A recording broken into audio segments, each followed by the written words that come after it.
Hey everyone, welcome to another top 10 list, and I already did a top 10 list of my favorite Ridley Scott movies, so I thought, you know what, let's do a top 10 list of his brother, Tony Scott. Tony Scott is a good director as well, so I thought, you know what, let's make a top 10 list of my favorite Tony Scott movies.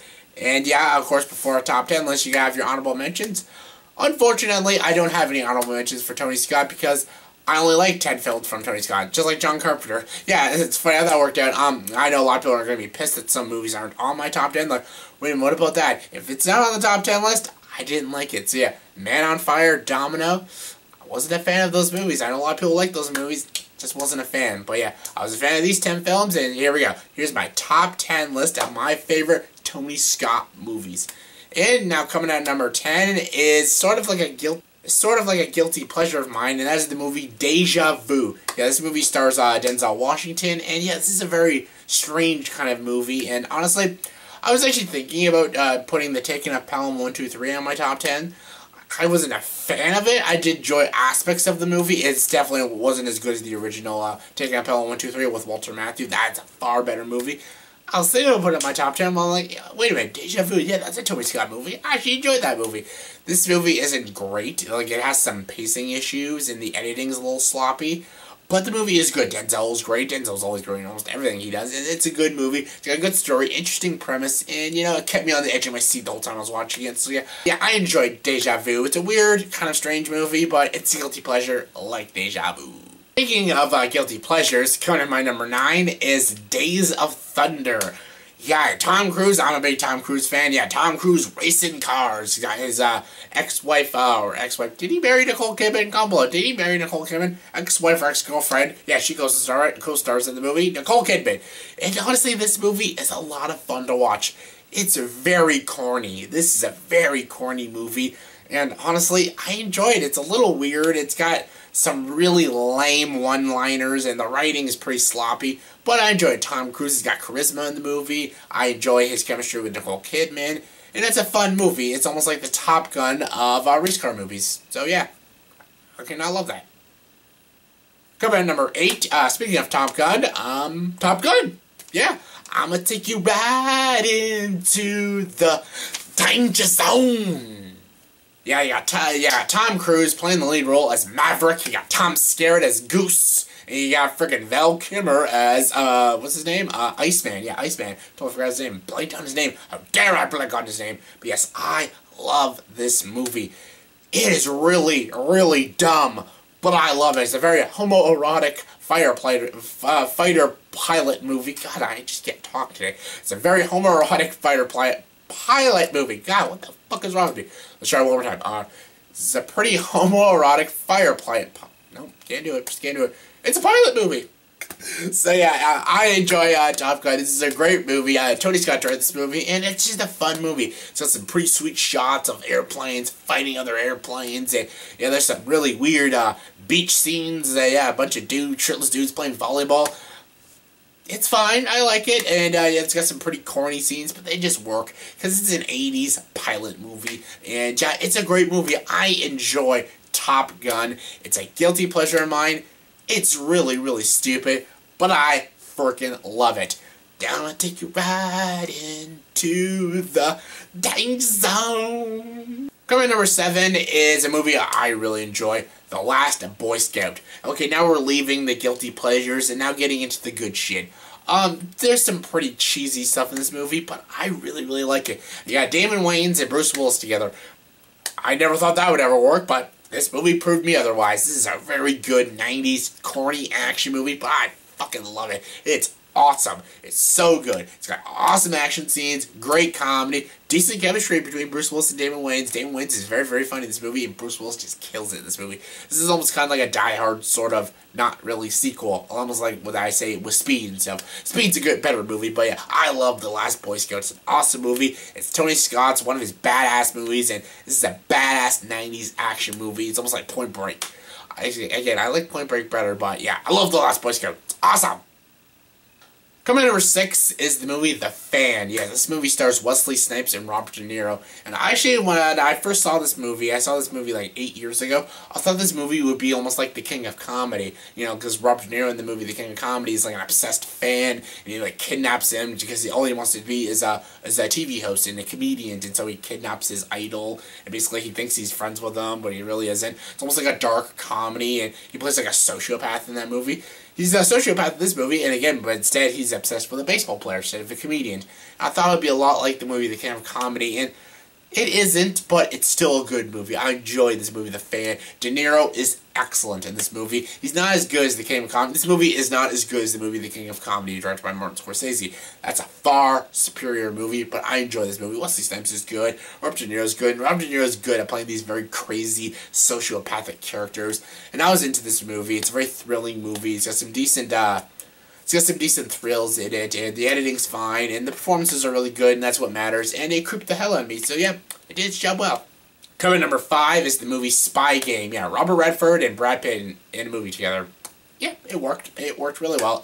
This is also like pretty like a cheesy spy kind of movie, but it just works. It's a really good movie. This is a movie I've only seen once. I saw it like 10 years ago, but I still remember it. It's a good movie. It's like good action, good performances, and it's got a pretty good climax too. And I enjoy this movie. It's a very average movie, but it's an average movie that I do like, and I have only seen it once, but actually I think I should watch it again. Because I remember liking it a lot when I first saw it, and who knows, I might love it. It might even make my top 3 if I watch it again, so yeah, I'm going to watch it again. But yeah, good movie, Spy Game.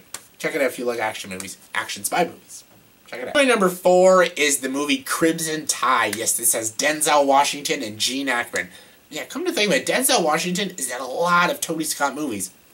Guess they like each other. It's like Ridley Scott and Russell Crowe and Tim Burton and Johnny Depp. They just like each other. De Niro and Scorsese. Leonardo DiCaprio and Scorsese. But yeah, I really like this movie. This is a very good submarine movie, and it's so, I'll stop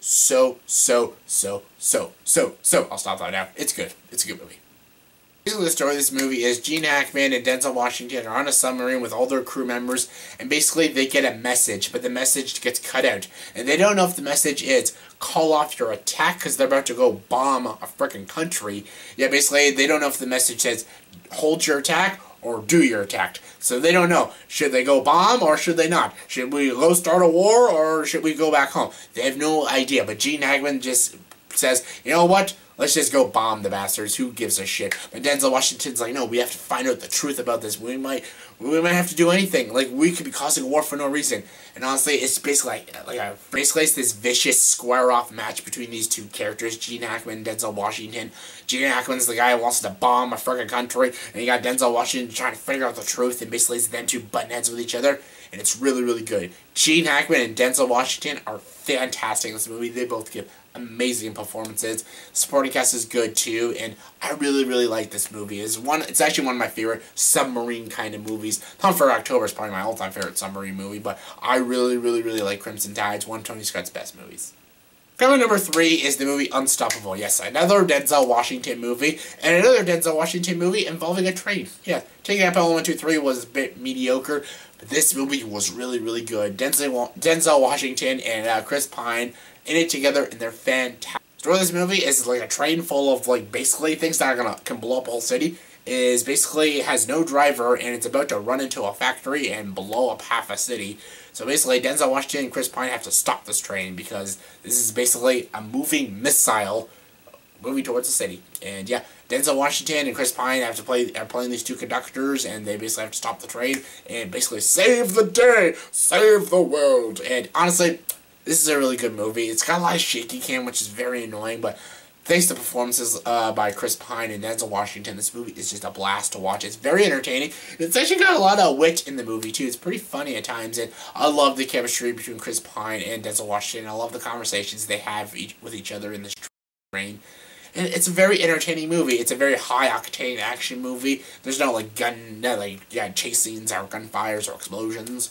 But it's a very intense action movie, and I enjoy it very much, and Denzel Washington kills it, and once again, Tony Scott kills it. So yeah, Unstoppable, good movie. Coming number 2 is Enemy of the State. Yes, Will Smith and Gene Hackman. This movie is fucking awesome. One of my favorite action movies I love Enemy of the State. It's a really, really good movie. It's basically a lot about the government and stuff, and a lot of false identity and stuff, because, you know, Will Smith basically just runs into the wrong person, and basically he gets screwed. But this movie is freaking awesome. The action is really good, the editing is really sharp, and the performances are all good. Will Smith, Gene Hackman are great. Jon Voight's awesome. You also got like small performances by big actors like Vivica A. Fox, Jack Black, Seth Green, Jason, a bunch of other actors. And yeah, this is a really, really good movie. If you love action movies and you love movies about conspiracies and the government and stuff, you'll have a blast with this movie. This is one of Tony Scott's best movies. Love Enemy of the State. So good. And my number one favorite Tony Scott movie should come to no shock. True Romance. Yes, this movie was actually written by Quentin Tarantino and directed by Tony Scott. This movie is absolutely brilliant. It's so freaking good. It balances out drama, romance, comedy, and crime all perfectly. I don't even know what to call this movie. Like, is it a romance? Yeah. Is it a comedy? Yeah. Is it an action movie? Yeah. Is it a drama? Yeah. I just don't know what to call this movie, because it's a lot of genres, and it balances the genres very, very well, and it's got a very good three-act structure, and the performances, once again, are just so good. Like, Christian Slater, Patricia Arquette play the two lead characters, and they're freaking awesome. And yes, the one scene, well, I think two scenes Gary Oldman is in as Drexel is amazing.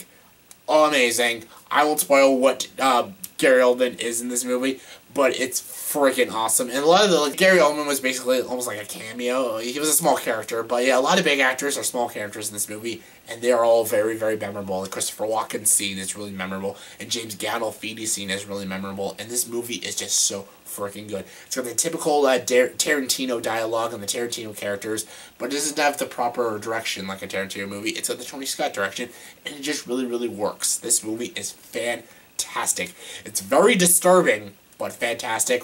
My all-time favorite Tony Scott movie. It's brilliant. Love True Romance. So yeah, that was my top 10 favorite Tony Scott movies. So please, comment below, give me your top 10 favorite Tony Scott movies. Curious to know, comment below and let me know.